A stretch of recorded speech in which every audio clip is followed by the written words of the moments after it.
Alish, welcome to the Sober Side podcast.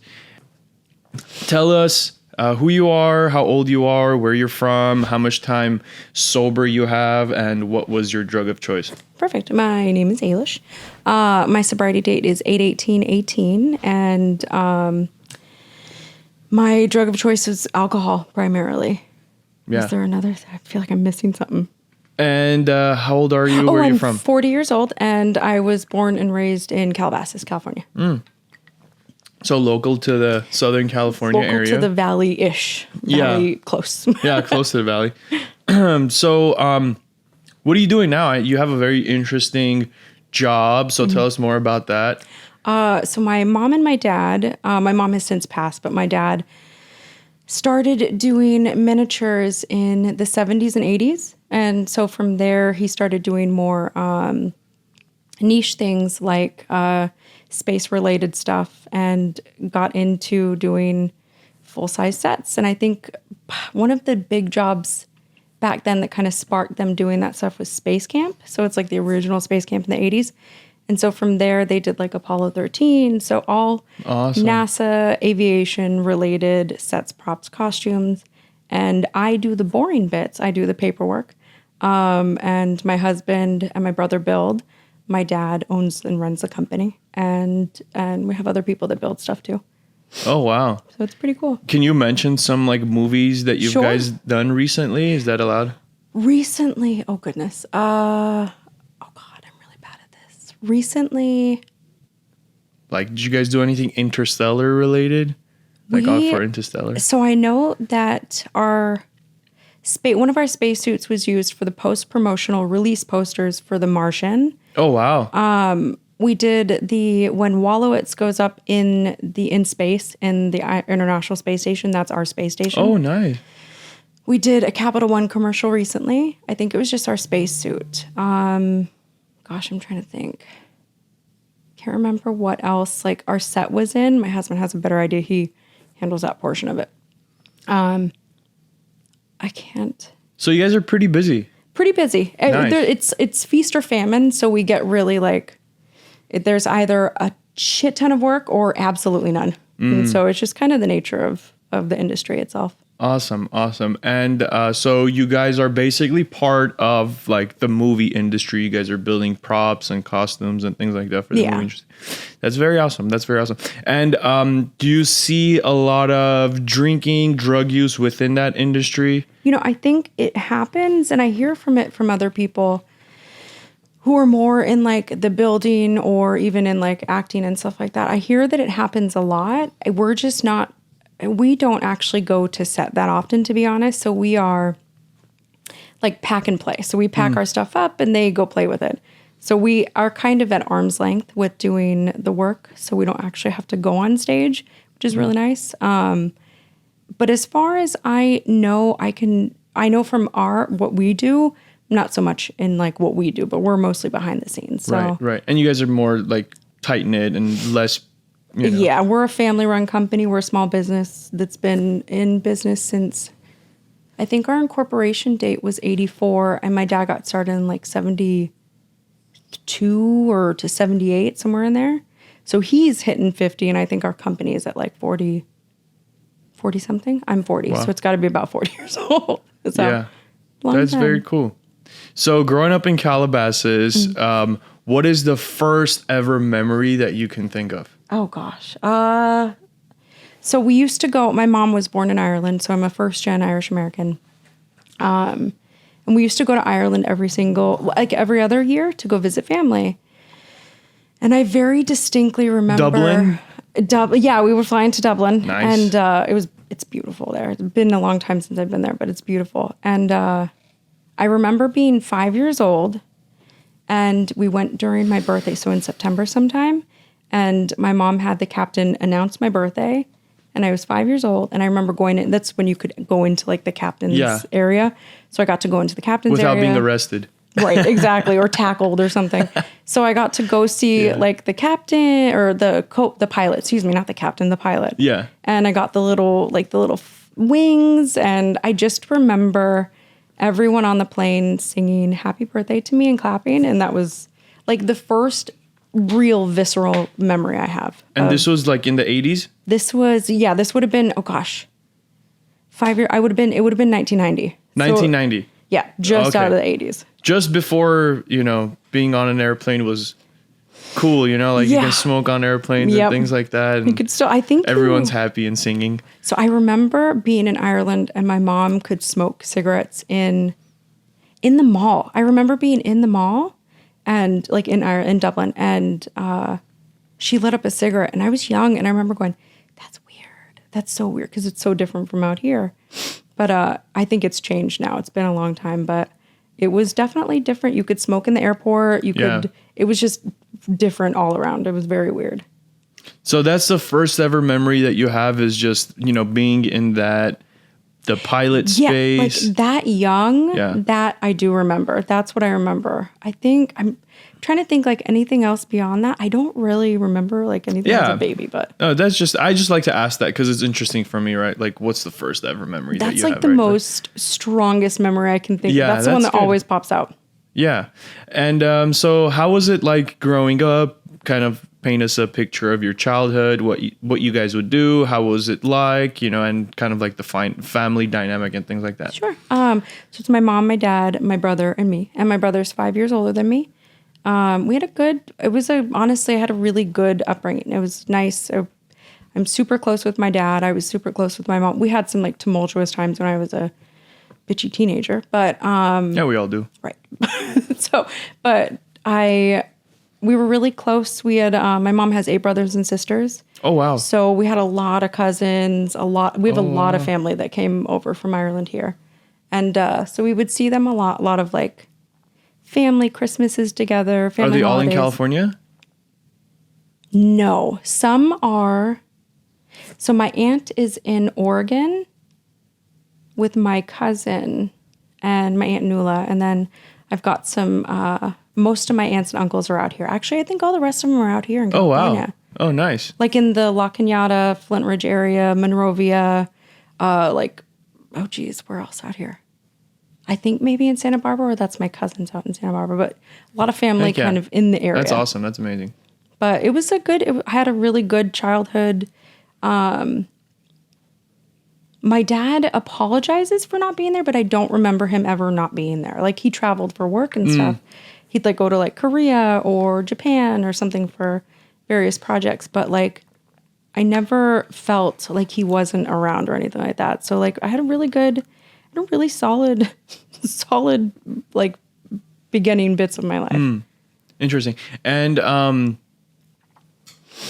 to sidetrack a little bit, did your brother ever struggle with drinking or anything like that? So as far as I know, I am the only alcoholic in my family. Like I have zero prior knowledge of AA or programs or anything like that. I didn't really learn about the programs until I had a friend in high school that got a DUI, and she had court-ordered like classes. I thought they were classes. I didn't know what they were. And it was out in the valley, and we had to go to... It was Hole in the Sky in the valley. Yeah. And so I remember going to there with her, and I was like, this is so weird. And so that was like my first introduction to AA. And then I had a friend in my like 20s, late 20s, like 2008. So how old would I be then? 30? No. 20 something. And she was in AA, yeah. And she has like 24 years sober in NA. And so she was kind of she was the person that introduced me to the program. But like before that, like I have nobody that I know of that is either struggles with alcohol or drugs as far as I know. Okay. So no, my brother, no. Yeah. No, I like to ask that question because, right, like addiction kind of cuts everyone equally. Yeah, It's absolutely. not like, it has a lot to do with your surrounding. It could be kind of, brewed up, no pun intended, from your environment. But, so it touches everyone equally, Absolutely. People from good families, people whose parents don't drink or, and people whose parents do drink. So, it's an interesting thing to talk about. So, How was, like early childhood, like elementary, middle school, high school, and then where, was the first drink at? When did that happen? I will say that like being an Irish family, like drinking is a part of our culture. Like I remember when my husband came and met all of my family, like everyone for the first time. And I was like, hey, just so you know, there's a lot of us. So just heads up, you're going to meet a lot of people. And so we get into the area, into like the hall that they rented, and there's no one there, or there's sparingly amount of people. So I'm looking around, I'm like, where is everyone? We turn the corner, everyone's at the bar. So like, I don't know if anyone is. I can't diagnose anyone. I don't think anyone is, but like, we definitely liked drinking as Irish people or as family. It sounds stereotypical, but 100% true. So I think like growing up, I went to Calabasas. Let's see. My mom is Catholic, so I didn't really go to Catholic school. My brother went to Catholic school. I went to a Christian school. I went to private school. Which one? Shepherd of the Valley. Shepherd of the Valley Lutheran school. So I went to a Lutheran school first, and then moved to West Valley Christian in the Valley, in like, I think that's Canoga. It'd be like West Hills, Woodland Hills kind of area. And so, it was nice. It was a small school. I went to small schools. I think it was kind of normal. Was there any partying going on in the, when I was younger. Christian schools? No. So I went to junior high. I went to, I think that was West Valley. God, I forget. I think it was West Valley Christian. And I went to a Christian school. And I remember my friend and I were like the only two gothy chicks in the whole school. And we listened to metal. We listened to like Marilyn Manson. And so we were not looked upon nicely. And me and my friend met each other like magnets. Like we were just absolutely drawn to each other. And are you guys still friends today? We're not. But it was nice having that camaraderie with somebody who liked the same kind of music I did. I was getting into I was 13 years old. I think I met her when I was 12. We liked the same kind of music, and we both like dark, black clothing, and it's a Christian school. So I remember feeling very different, kind of always. So I've always my dad and my mom and my brother are very extroverted. I'm not. I'm I don't like going out. I'm real a homebody. So I always felt kind of sort of different in that way. And so in high school or in junior high when I met her, it was great because it felt like somebody who was exactly like me. And so we were the little bad seeds of the school, which was barely anything at all. I mean, it's so to think back on it, we weren't just like metal music and stuff like that. Yeah. So, but she and I drank the first time at my parents' house. So it was Halloween. And I was like, well, let's make a screwdriver. And she's like, I don't know what I think she or I didn't know what a screwdriver was. So we put vodka and orange juice together and drank it, and then walked through the streets of my little neighborhood, yelling, singing, dancing, and just drunk for the first time. And I remember thinking, this is great. I love this. So this was during middle school? This was during middle school. I was 13 years old, the first drink I ever had. And I loved it. I remember thinking I feel like I can go out and sing in the middle of the streets and I don't care. Yeah. Which was very different from who I am, diametrically opposed to who I am. Yeah. And so that was kind of neat. And so from there on out, I think we kind of did anything we could to get booze, to drink. We go to this place called the Cobalt Cafe that's no longer around. And it was this little punk metal. Probably for giving drinks at minors, maybe, right? Oh my God. It was so much fun, but it was so, oh gosh. We used to bring in, I don't know if you've ever seen it, but there are these little glass bottles they had tonic water in them and seltzer, and they were you would mix those with alcohol. So we would fill those with gin. Oh my God. It was the most disgusting thing in the entire world. So we would fill these things with gin, and I'd replace it with water in in my parents' bar. And then we'd bring it to this little dance place, excuse me. And we would drink that and get absolutely shit-faced at 13, 14 years old. And yeah, and then I remember, so we did that a lot. Like, it was just a lot of that kind of stuff. And then in high school, so when I turned 14, went into high school, still continued, but I went to Calabasas High School and she went to Canoga High. So we were kind of separated as far as like schools go. And she continued, that's kind of when we started dabbling with drugs. We tried like smoking weed, and we would try different things. So I actually tried meth for the first time with her. And I remember thinking, this is great. This is fantastic. And this is where like it gets a little different, because like I did cocaine off of a little, what is it? Like a little compact for like makeup. Oh, okay. Like there's the compacts used to have like little mirrors in them. So I put a line of cocaine on that and then did it in the principal's bathroom of my high school. So this was actually a continuation school. I think I'm jumping all over the place. So I did cocaine off of a compact in my principal's bathroom. And I remember thinking, this is so stupid. But we just did that. But so in high school, I went to Calabasas High, and I got kicked out of Calabasas High for smoking cigarettes on the upper field, and they sent me to... So they just kicked you out of school just for smoking cigarettes one time? I think I had like probably like disciplinary stuff for like grades and stuff like that. And so I think the smoking cigarettes was like the final... the final straw. So I got kicked out, and my mom was like, well, you got kicked out of high school. Like, I'm not going to drive you. Because I went from a school that was right behind our house. So if you have Calabasas High, you have the Bird Streets right behind it. We lived there. My dad still lives there. And so it was like a 5-minute walk to school. And so now I went from a school right behind our house to off of Las Virgenes in closer to like in Agora. I think it's still Calabasas, but it was right next to Agora. And she's like, I'm not driving you out to school.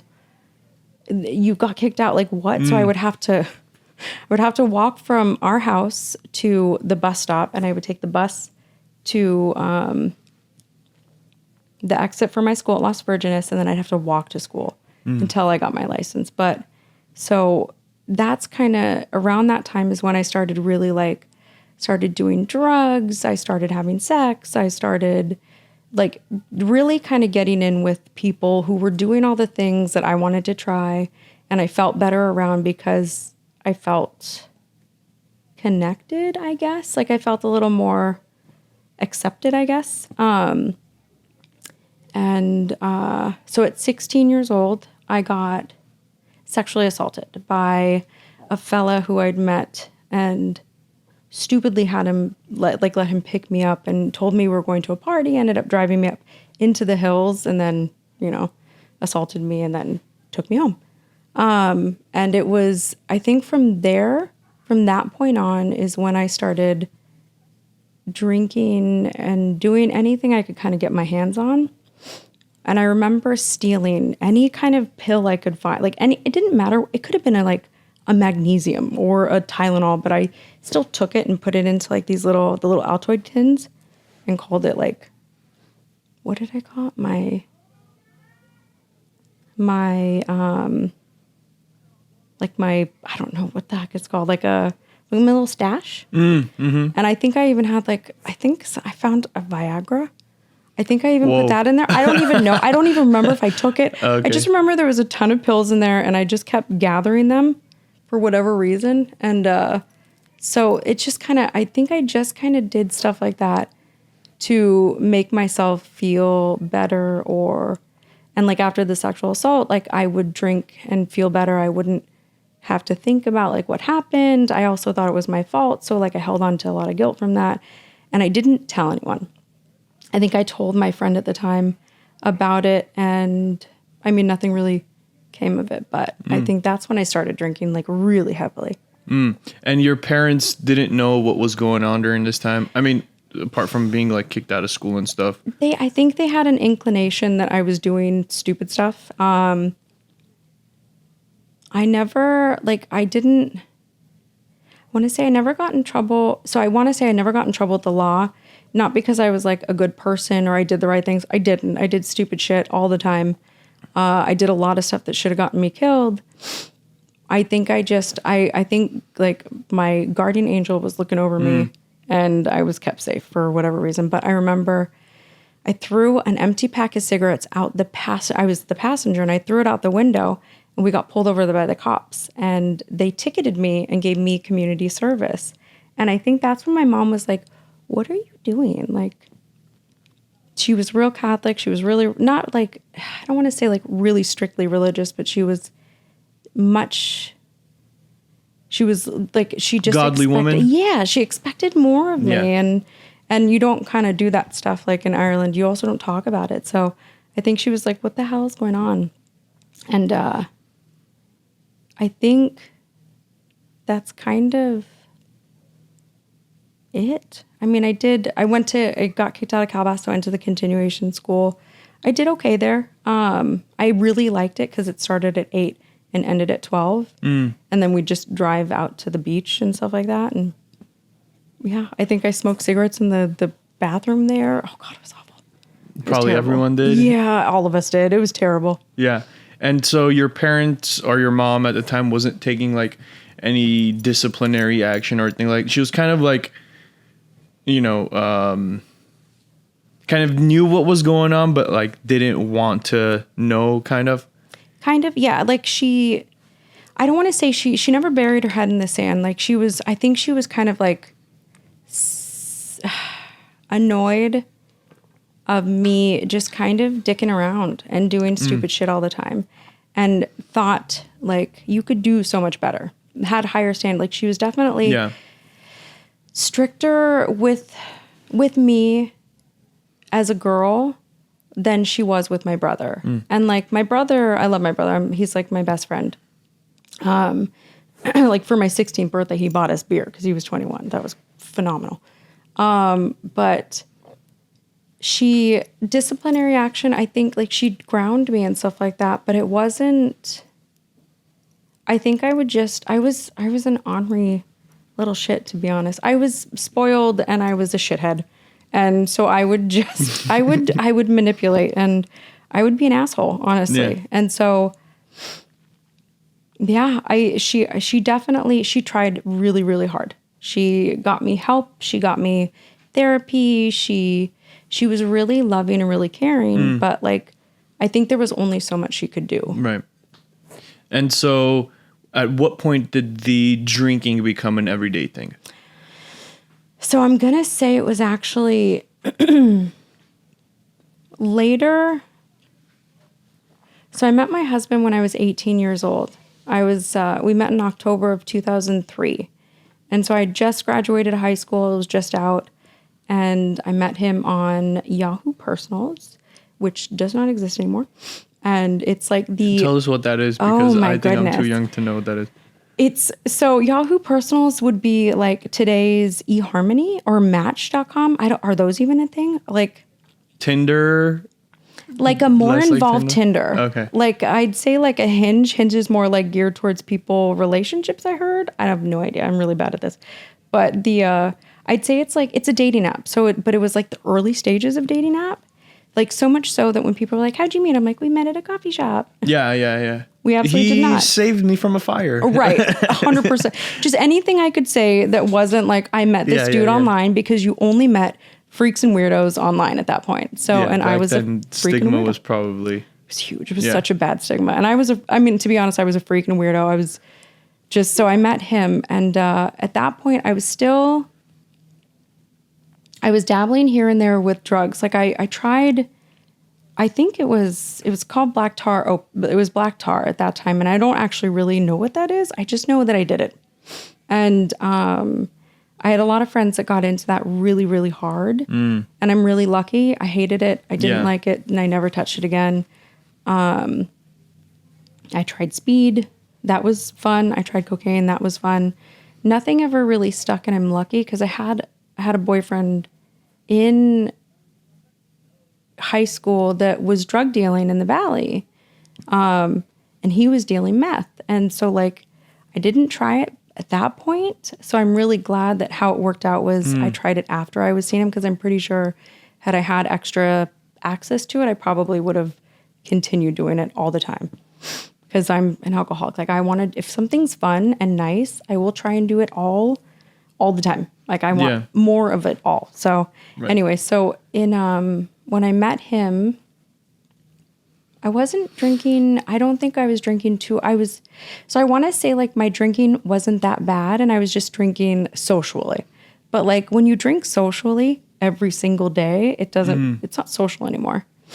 Just a bunch of people drinking together. Yeah. And I worked so when I got out of high school, I went into college for a little bit, and I started working like immediately out of high school so I could like pay for my apartment and stuff like that.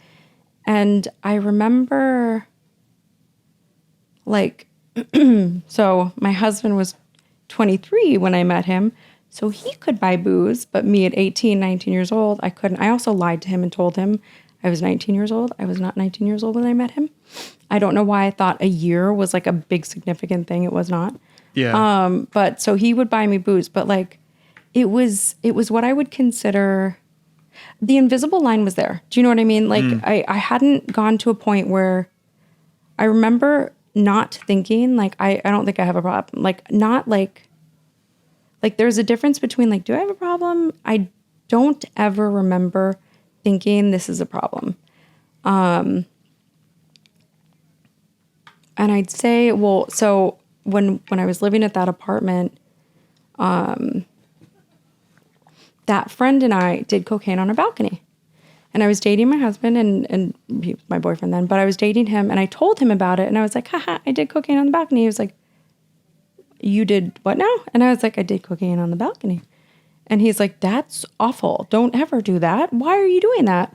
And I was like, what's wrong? It's just a little bit of cocaine. And to me, it was so like, this is normal. Everyone just does a little bit of cocaine. It's not normal. Not everyone does a little bit of cocaine. And so he was like, hey, it's me, or it's that. It's drugs. And I remember thinking, well, I like you. But I didn't like anyone telling me what to do. But I did. I actually was like, okay, well, I won't do drugs. I like you. I won't do drugs. So I didn't do drugs for a little while. So I would continue drinking, and I remember like I wanted to be the class. I love like old music, so I wanted to be the classy wine drinker. Like I wanted to be in the fifth, like what it looked like in a 50s movie or something, but like in like Mad Men. Like I have a glass of wine, and I'm living with my boyfriend, and I'm a classy person who listens to jazz and stuff like. It's so ridiculous. Instead, I'm in my apartment, and I think we were in Thousand Oaks at that time. And yeah, I'm listening to jazz music, but like I'm getting shit-faced and doing like puzzles at my home. Like I'm not some classy woman who's like this lady drinking. I don't know. It was a weird romanticized picture of drinking in my head. So kind of continuing on that, when I started working for a new company, we then got into the whole like going out for drinks after work with your coworkers. And I then met people who drank like I did, or drank like I wanted to, or drank worse than me. So my drinking didn't look that bad. When in reality, I was just as bad or worse, honestly. And we were drinking all the time. And this person would drink like 30 beers. And I was like, well, I'm not that bad. So in my brain, doing shots and martinis and wine and all these different things in very swift order didn't seem that bad in comparison. But I think I was slowly slipping into this like I'm falling into a pattern of just drinking and drinking and drinking. But also like on top of that, like anytime I had anything that was happening, like just like when I was sexually assaulted, anytime anything bad would happen, I would drink because I don't know how to handle my feelings. I don't know how to handle anything that goes wrong in my life. So I drink over it. So kind of, I'm trying to think like what happened. I think like just different things. I think we had lost a child early on. Oh, I'm sorry to hear about that. And didn't know how to handle it. And I drank. We then tried after we got married, and that was in 2012, so much further now. But I would drink, and I fell into a really dark hole of just drinking. So like my drinking kind of always petered up and down. And then I think so I've always been kind of like, I'm really bouncing around here. I'm so sorry. I had always been kind of on the heavier side. So like I had a weight loss surgery in 2007 at a lap band, and we were told you can't drink on that. And I was like, okay. I still drink, and I lost like very little bit of weight. And then I remember hearing somebody say a transference of addiction, and I was like, well, I don't know what that is. And so I think like I kind of moved. I couldn't eat a lot, so I would drink a little bit more. And so I think that kind of played into like part of like me going a little overboard. But then like just kind of anything, honestly, anything that happened in my life, I would drink over. Yeah. So at what point did it get like really bad where you had to fully accept that this was a problem and, you know, go above and beyond to overcome it? I'm going to say it was definitely when I got sober. So my initial sobriety date was 7/11/2018, which was a really awesome sobriety date. Like that was a really easy one. So we bought a house in 2011, excuse me. We got married in 2010, bought a house in 2011. And in 2017, our house got flooded. And I remember waking up in the morning, the house was flooded, and I was drinking a lot then. Like if it was bad friendships, bad relationships, anything like that, I would drink. I just remember drinking more and more and more and more and more.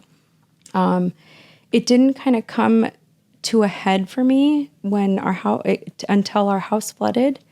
I woke up in the morning and my husband was trying to clean up all the water, and I was looking around going, I can't handle any of this shit, and I'm going to have a beer. And he kind of looked at me like, what are you talking about? Like, you're going to have a beer right now? And I remember I was like, well, I can openly drink a beer now because my house is flooded. Like, that's a really weird thing to think. So at that point, I think, I want to say it was like a culmination of kind of like all these different like problems, like the miscarriage. My brother had a spinal cord injury that I was heartbroken over. He's better now, but like, so, and then just like, I guess like my grandpa died, like a bunch of different things. And I just kept kind of like all these problems I kept shoving into like a bottle basically, and then drinking over them, and never really working through them. And 2018 was when it really like, all of a sudden I looked at my life and I just remember thinking like, there's something wrong. I can't stop. I want to stop. And that's when it kind of came fully to a head. It had been building for at least like 5 years, honestly, prior to that. Like 5-6 years or so. But like my everyday, all day drinking, finishing like a bottle of vodka a night. I'm only 4'10", so like a bottle of vodka is a lot for one person. It's a lot for anyone in one night. And that was when it kind of came to a head, and I was like, I can't do this anymore. And like hiding my drinking from my husband, I would pour like, I used to buy the box wine, and I would finish the box wine and then cut the top of the bladder inside and fill that with vodka. So my red wine started to look progressively more pink as it like got to the bottom, because it was just straight vodka at that point.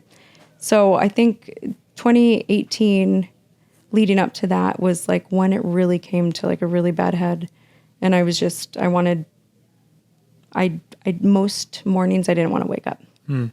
And how did you, so at this point you're fully admitting that this is a problem. And what is the first step that you take to overcome this problem? Not knowing anything about AA, I was sitting at work one day, and this had been after like we would get into work and I would immediately lay down, and I wouldn't participate in job. My husband was covering for me. I was just kind of being an asshole to everyone I loved, and to my husband, who like I adore more than anything. I was just being terrible. I was sitting in my office one day, and it felt like someone tapped me on my shoulder and was like, "You need help. Like, you need to get help immediately."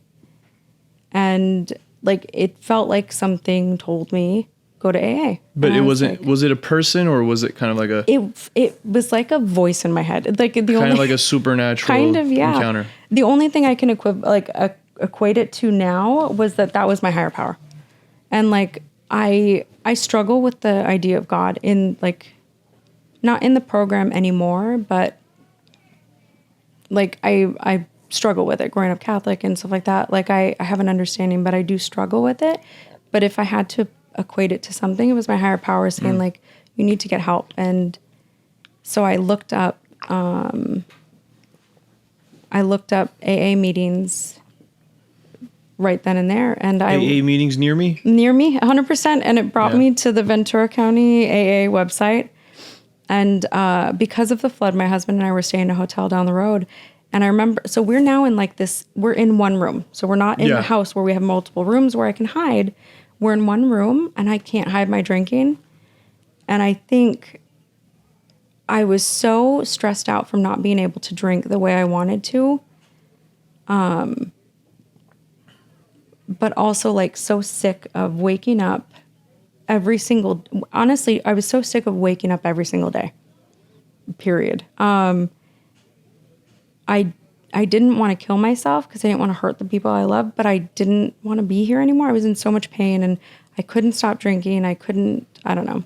And was it because the addiction had why was that? Why was it that you felt that way? I couldn't stop if I wanted to. And I was just like, every single thought I had revolved around getting fucked up. So you felt kind of powerless. 100% powerless. It was such an awful feeling. Like, it was such an awful feeling not wanting to participate when I had a beautiful life that I was actively fucking up at every turn. I was risking my relationship with my husband. I was risking losing my home. I worked with my family. So like, was I going to get fired? Probably not. But like, I'm in a nice position, and I'm taking advantage of it. Yeah. And so you look up AA meetings near you, and tell us how that goes. What was your first experience like at like an AA meeting? I found an AA meeting. Well, that night I found a meeting that night, and I told my husband, I was like, I'm going to go to therapy. And he was kind of like, okay, out of nowhere. 9 p.m. Right. It was like, seriously, it was like 8:00 at night. And I was like, I'm going to go to therapy. So I lied to my husband and went to an AA meeting. And there's this place called Unity Hall in Simi Valley. And it's in a little strip mall. And I parked where I thought was the front door. And I parked and I sat outside and I waited. And I was like, okay, if someone walks in those doors, I'll go in. And a man walked in the door. And I was like, if a woman walks in those doors, I'll go in. And no woman walked in, and I was like, shit. I was like, fine, whatever. So I turn off my car, and I walk in. And it's a long hall, but it was just dudes. It was like old guys. Like, I'm 30. I think I was, I was 33 at that point, 18. No, I was 32 at that point. So I hadn't quite turned 33 yet. So I was 32. And I was like, these are old guys. Like, I mean, they weren't that old, but like in my brain, I'm like, there's just dudes in this room. And I was like, is this a men's meeting? And I remember being like, I don't want to stay here. And so I was like, is this a men's meeting? And they're like, no. And I was like, okay. And I sat down, and then a woman walked in, and I was like, oh, thank God. So I stayed at that meeting, and I heard absolutely nothing. Absolutely nothing. I heard nothing. I didn't want to be there. I didn't identify with these people. I didn't think I was an alcoholic because I didn't have a brown bag covering my booze bottle living under a bridge. Like, I was, in my brain, I was a functioning human being that liked to drink. And really, I was an alcoholic who was hiding my addiction from everyone I loved. And so as I was walking out of that meeting, I realized now that I had parked in the back of the meeting technically, and that everyone parks in the actual like alley and goes in that way. And I was like, shit. So like I didn't see anyone go in, but I was walking out to my car, and this older fella, I will never forget him. His name was Rob.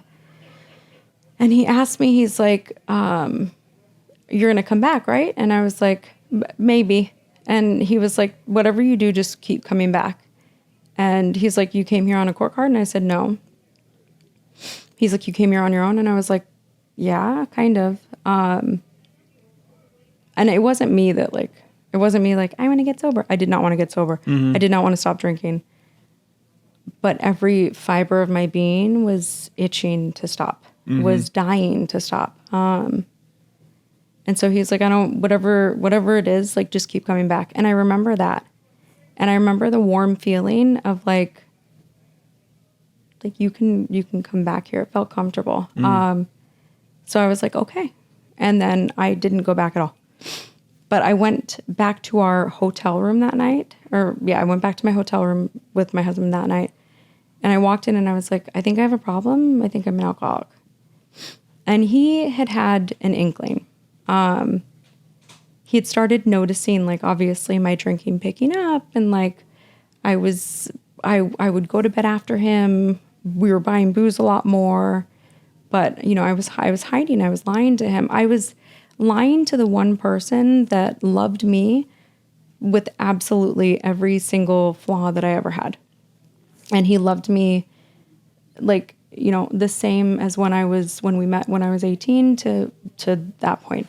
And I felt so broken and I felt so bad, but my addiction didn't care, because I was like, I went to an AA meeting. I think I'm fixed. And I never went back to a meeting.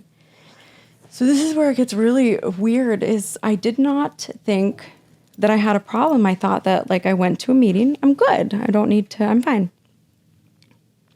And I would go home, and we had gone back into our house at that point. Like, we had an abatement company come, they cleared out everything. And I remember sitting in our bedroom, and all I could think about was booze. I did not go back to any other meetings after that. I was constantly thinking about drinking again. And I was sitting there going, well, I could make wine in my closet. And so I started looking up recipes on how to make wine. Pruno. Like, I figured out real quick that I was trying to make prison wine in my closet, in my bedroom. And I'm like, are you really trying to make fucking prison wine in your closet? So I was reading it. It was like, get a bottle of a jug of juice and yeast and blah, blah, blah. And then, like, don't worry if there's flies, and it'll take about a month to get like 0.5% of alcohol, or like 0.5% of alcohol content. And I was like, oh my God, that takes far too long. I can't wait that long. So I lied to my husband again, and I said, I'm gonna go get stuff to do my nails down at CVS, and I'll be right back. Drove down to CVS. I think at that point, I'd picked up a bottle of vodka, poured it into one of those like Contigo bottle, like the metal bottles that we have. Poured it into there, and then chucked the glass bottle out of my car window. Pretty sure I would have gotten like a ticket for that if I had gotten caught. And then proceeded to get absolutely blackout drunk. And I mean, like, when I was drinking prior to that first try at sobriety, I was blackout drinking every single night. And so I drank exactly how I did before, blackout drinking, and my husband found me passed out in our bathroom, at 3:00 in the morning. And I don't remember that, really. Woke up in the morning, him sitting at the edge of the bed. And I say wake up, but like I came to. Like I was passed out, came to, and I looked over. And it was the first time in like, how long had we been together? Almost 20 years that we've been together now at this point. First time in our life that he has ever looked at me with like disgust. And that broke me. And that was like a real defining moment of, I can't keep hurting this person and I can't keep hurting myself. So that was I saw that look and how devastated he was. And still, I went to the closet, grabbed the Contigo bottle from the night before and finished the last of the vodka. And I was like, oh my God, you have a fucking problem. And that was the last drink I ever took. Okay. That was a really long way to get there. Yeah, no, thank you for all the details. I mean, it's very important. So you finished that bottle and what do you do after that? I had to go see a friend, but so I actually contacted my best friend who is in NA she has 24 years sobriety. 24 years of sobriety. So she got sober when she was 14 and her drug of choice was meth. But I went to her and I was like, I have a problem. I don't know what to do. I don't know what to do. And she was like, go to meetings, talk to people, and I'll be your interim sponsor for now. Like, just text me every day. And she had me immediately do like a gratitude list every day. And then immediately she immediately put me into work that I didn't understand. And I was like, why do I have to do this stuff? Why do I have to do a gratitude list? Why do I have to talk about like things that I'm happy about? And so that's where she started me, was go to meetings, do that. And so you didn't go to like a rehab center or anything like that? I did not. No, I did not go to rehab. I think had I continued and probably didn't have the if I had continued and didn't have the resource of my friend, I probably would have, because I see how much like it helps people. Sorry. But I didn't go to rehab. I went to meetings, and she would take me to my first meetings and stuff like that. So she took me to women's meetings and she was like, cool, so go to this meeting. I'll go with you. So she drove me like she was my mom, taking me to like preschool. And I was so nervous. Like I'm introverted and I don't want to talk to people. And so she was like, I'll take you. She's like, cool. Okay. You're going to stay after. You're going to talk to people. And I was like, I don't want to do that. I'm good. I don't need to talk to anyone else. And she was like, no, you need to talk to other people. So she would make me go to the meetings and talk to other people.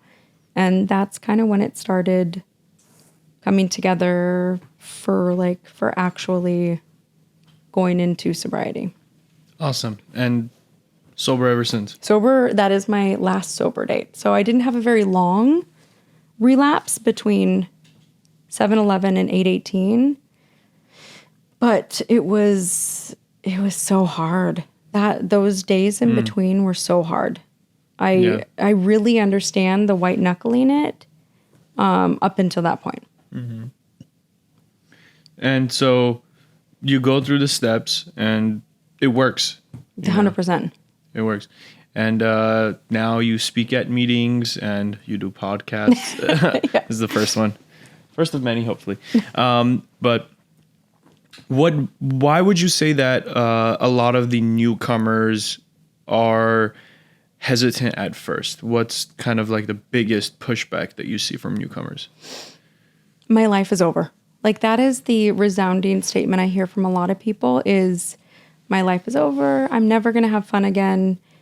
And I felt the same way. I never, in my life plan, if I had one, in my life plan, there was never a moment where I was like, not drinking would be part of that life plan. Like I had planned to drink, to sit as a night, hopefully a 90-year-old lady in my rocking chair, I don't know, sipping like a whiskey in like the mountains with snow. Like that was my dream.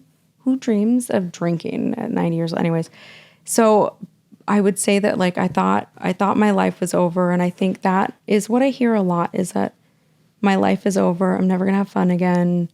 And that's a really scary thought. It's the scary thought of like, this is it for the rest of my life. And theoretically, yes, but it is really just today. Mm. Like it is just today. I only have to stay sober today. Yeah. What bit of encouragement would you give like a newcomer? Say it was somebody's first time at a meeting. They don't really think that they belong, or they, that they need to be there. How would you get that person to come back?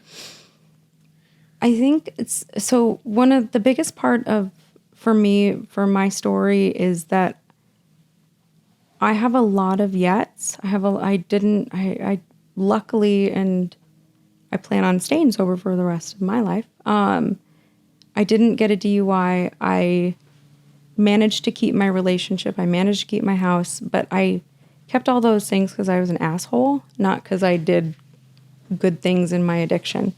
The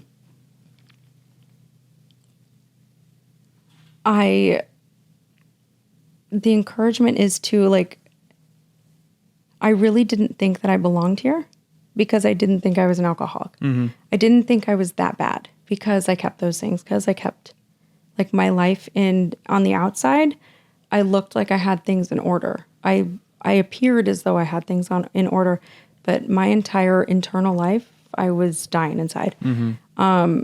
So my biggest encouragement is that if you don't feel like you belong here, just keep listening. Keep listening to everyone that you hear, and honestly, just stay.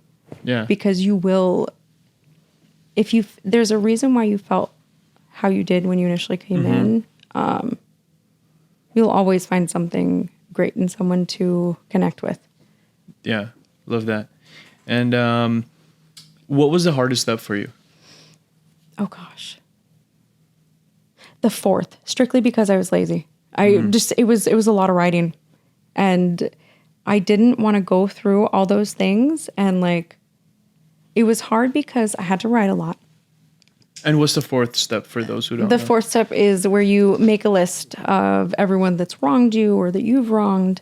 It was also putting myself on that list. And putting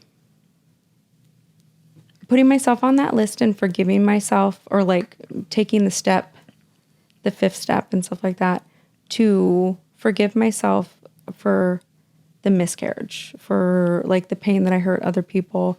The putting myself on the list was actually a really hard thing, and I did not want to do it. But I'd say the fourth step, just because you have to go through and you have to think about all the bad shit. Yeah. And then just honestly getting through it though was the greatest. It is my favorite step, because it's all of them are my favorite, but I don't know. It was great. It was great going through it. What's a common behavior that you see amongst those who have maintained a long term of sobriety that are heavily involved in AA? What's one thing that they all do? A connection with something that isn't themselves. Like a connection with your higher power. Mm-hmm. I don't care what it is. I know a lot of people kind of bristle at the idea of like get a higher power that's a doorknob. I don't care if it's a doorknob. You've heard that. I've heard that one a lot. If it's God, if it's the universe, I have people say it's a tree. Like, as long as you maintain a connection with something that isn't you, I think that helps. And going to meetings and talking to people, like talking to other alcoholics, has been the greatest thing that's ever come out of this. Like kind of like being of service for others? Being of service, yeah. And taking advantage of the service that is offered to us too, so freely. It's awesome. Kind of rad. And the last question I want to ask you is, say today was the last day, right? Let's say today's the last day you're on Earth. Hopefully it isn't. Right. Say it is. How would you want the people who knew you to remember you as? Oh, that's good. Oh, geez. That I was nice and I cared about them. That I was nice and I cared about them. And that I really loved them. Like, if I have you in my life, I love you. So I think that's one of the biggest things, is that I loved them. I don't know. Well said. Thanks. Alish, thank you so much. Thank you so much. I know we're